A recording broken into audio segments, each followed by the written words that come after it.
Alright, video 3. We're going to have a look into the Nighthold itself and just to see the contrast in what they do. Quick recap. This is the Night Elven slash Nightborn city of Suramar. Suramar is built by the Night Elves. It's where all the Darnassians mainly come from as well. And in the War of the Ancients, so that stayed behind, became Nightborn because they locked themselves up in the shield and fed on basically pure arcane energy for food, and literally over time it changed them a little bit, but changed. So they are Night Elf subrace. The city is Night Elven, but also Nightborn because that's where the Nightborn live. The style, the architecture, it's all kaldorei, so Night Elven. There isn't a distinct style for Nightborn yet. That's different from Night Elves, just like there isn't a distinct style for Blood Elves that's different from High Elves. I mean, for Blood Elves, they kind of recolored, so they just switched the blues for reds. Nothing of the sort has been done here. This is basically all the stuff that was done before the Sundering. Very beautiful gate here. And it just signifies the things the Night Elves did. Just a quick note, when the kaldorei would go out, now Felicia said that they will no longer be stagnated any longer. So I presume what that means is that they're going to do things differently from now on. So I would suspect that should we start seeing kaldorei new towns maybe, or lodges of villages, they probably won't use the Night Elven ones or style. It might be something new, maybe. I don't know. Or they could just basically use, the Night Elven stuff because it's their stuff as well. So, but who knows? It would be an opportunity to do something new, but not necessarily. Look at all the moon symbols here. Suramar was the capital of the Order of Elune. This is where they were headquartered, and as you can tell by the massive cathedral that's on the other side of the bridge of the city, just behind here. Look at it, Cathedral of Eternal Night. And basically, on what is the Broken Shore is basically the rest of the other half of the city, a mirror half, basically. And that's basically underneath. Those are the ruins that you see patches off, like right there, on the Broken Shore and underneath the sea. So the dome protected this half of the city, and it protected Suramar Palace, which is renamed the Nighthold for the raid, because I guess Suramar Palace didn't sound dangerous enough. As you can see, it's full of crescent moon symbols all over. Elune, the moon, Night Elven statues. These are probably Night Elven priest guards, and that's what they look like. Or they could be Highborne guards, who knows. The Suramar was saved by Highborne Night Elves, but the city is not occupied by entirely by Highborne Night Elves. They're Lowborns as well. There is no priest caste, or there wasn't a priest caste anyway. The priest caste may have returned now that it's been opened up. Leigon getting her followers back. Who knows? Nightborn can be priests now. I would presume that this is from the Valshara priestesses that moved back during our campaign, and they helped Felisra in Shalaran. They set up some moon walls as well. I presume that basically they, friendly with the Nightborn, would be teaching the priestesses back, and we would see other aspects to the Order of Elune. The magical side, the religious side of the Order of Elune hasn't been shown much in this game, to be honest, because of whatever reason, but it hasn't. Look at that, very beautiful, isn't it? Very Night Elven. Look at the colours, the style, the symbology, the statues. This is how they did stuff, but this is a royal palace, so it's going to be. This is where the leader of the city would reside. Actually, the governor, the prince of the city, is of the region. Suramar is Ferundis. So he actually resides in kind of like, I guess, the summer palace.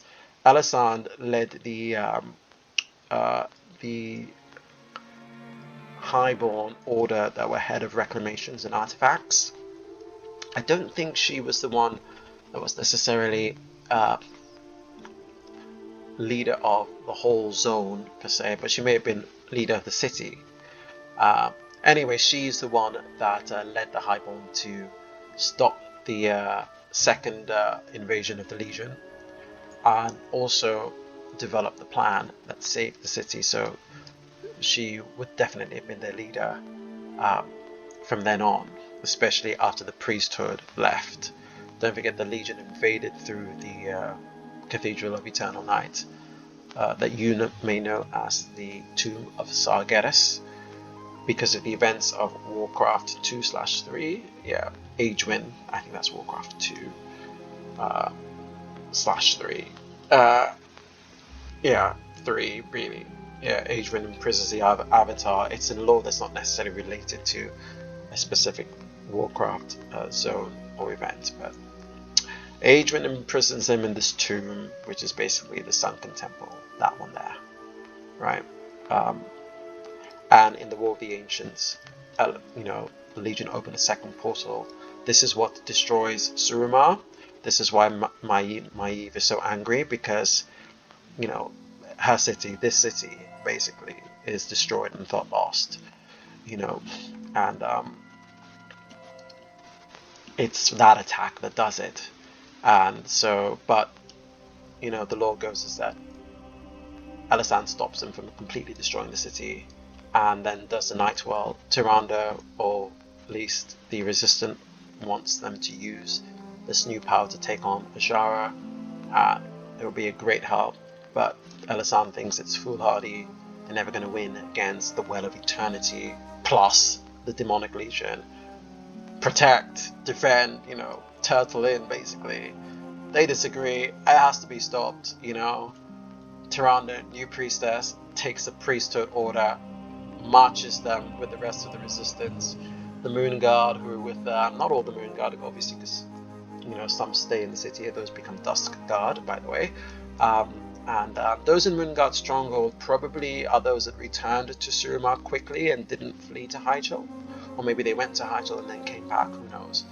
But because they were still using arcane magic, it's likely that they didn't go, or they did go and they came back. But anyway, so yeah, Alisand decides to stay, and this is why Tyrande seems so, I'm giving my lives for these guys again, who didn't bother to lift a finger the first time round. Talk about gratitude. And it's quite funny because you look at the Nightborne quests and they absolutely revere, the Nightholds that gave their lives. They thought, right, according to, the developer's notes, is that the Nightborne thought everybody had been destroyed by the Legion, and their city was the only thing that was left. The whole world was overrun by demons. They had no idea, that the people they revered so much for saving them, basically the priesthood and the rest of the kaldorei, who they build monuments to and revere so much in the quests, actually survived, and beat the Legion. I mean, fancy that, and then beat them again 10,000 years later, even without the use of arcane magic. It must have been quite something to realize that. But yeah, so Alisand, the reason why she doesn't join it, because she thinks it's hopeless, basically. She's a pragmatist, and you have to understand, it doesn't make sense. The Well of Eternity, Azshara, the demons, after facing them in the Cathedral of Eternal Lies, there's no way you're going to be able to do that. But of course, you're not going to stop a priest, I've got the goddess, there has to be a way. The goddess will protect me. And obviously Tyrande, being Tyrande, would march straight on, young warrior maiden she is. Look at this, really, really beautiful. I'm just showing you these arches. This is the kind of scroll work I would sort of expect for a new Nighthold city, maybe the Highborne section, to be honest, because I don't think the rest of, the priesthood will do incredibly beautiful things, don't get me wrong, so if they do a temple, it'll look beautiful. So I expect the buildings to look really beautiful, but the enjewelment and this type of degree of ornamentation, I would only expect coming from, let's say, the Chandralar section, to be honest. This is lovely. And yeah, basically, so. But it would be very interesting to see what they will end up doing, and what bits and pieces they'll combine together. They really don't need to do anything new, do they? They've got it all here, to be honest. You know, the beauty, the style. They literally just need to copy paste this sort of thing. You know, maybe rearrange a few things. The color scheme. So instead of having a kind of like a yellowish golden glow, you could probably have a very silver one. Look at a symbol of a tree against the door, and these are night elves, you know, very night elven, you know, tree. Don't forget, you know, just because they love arcane doesn't mean they don't love nature. That's a massive mistake, because people, when they think of the elven civilization, they think blood elves, you know, and they think, no, night elves are the only one that are nature, and blood elves aren't. That's also not true. And they forget that, you know, highborn night elf ones, by the way, not blood elf ones, you know, are night elves, and they love nature. All elves do, right? It's just that the degrees are different. You're not going to love nature as much. A druid loves nature so much, right? He would rather be in completely simple garb, because the flowers are really beautiful, right?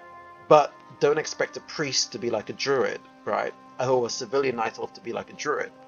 You can love nature, but not to that extent, you know, so there are different degrees of love. But a high elf or a blood elf would love nature more than most other races, more than the trolls. You know, I don't think trolls, I haven't seen nature love in trolls. I've seen nature respect, right?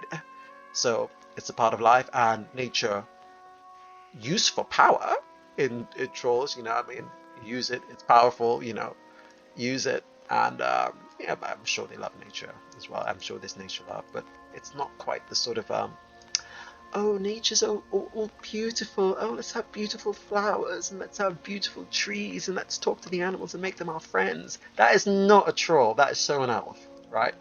You can see a high elf doing that. You can definitely see a night elf doing that. You know, I mean, that is, so it's different, right? So yeah, if you think about these things, to be honest, there's a lot of thought that goes into these buildings, what these things all mean, why are there lots of moon symbols, you know, the stars, the star effects. There's a reason for all of these.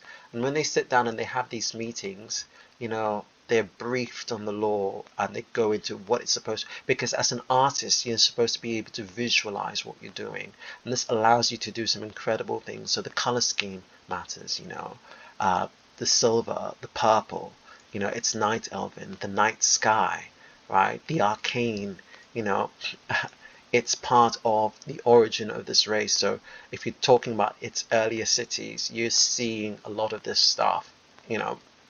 Anyway, that's it for the video. Thank you very much for listening, everyone. I hope you find this very, very, very helpful.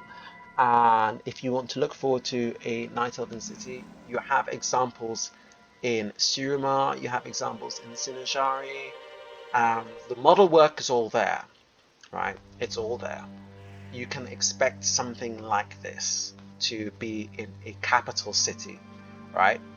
I wouldn't expect something like this to be in a rural village. No, I would expect tree homes in a rural village, lodges, you know, in a lodge outside. Maybe if it's a highborn lord, you know, or a noble, you might have standalone buildings like one of these, like Ballistra's building. You might have something like that instead. But, you know, not if you're looking at a forest community, no. But in a city, this is what you'll have, right? Anyway, that's it. Thank you very much for listening. All the best.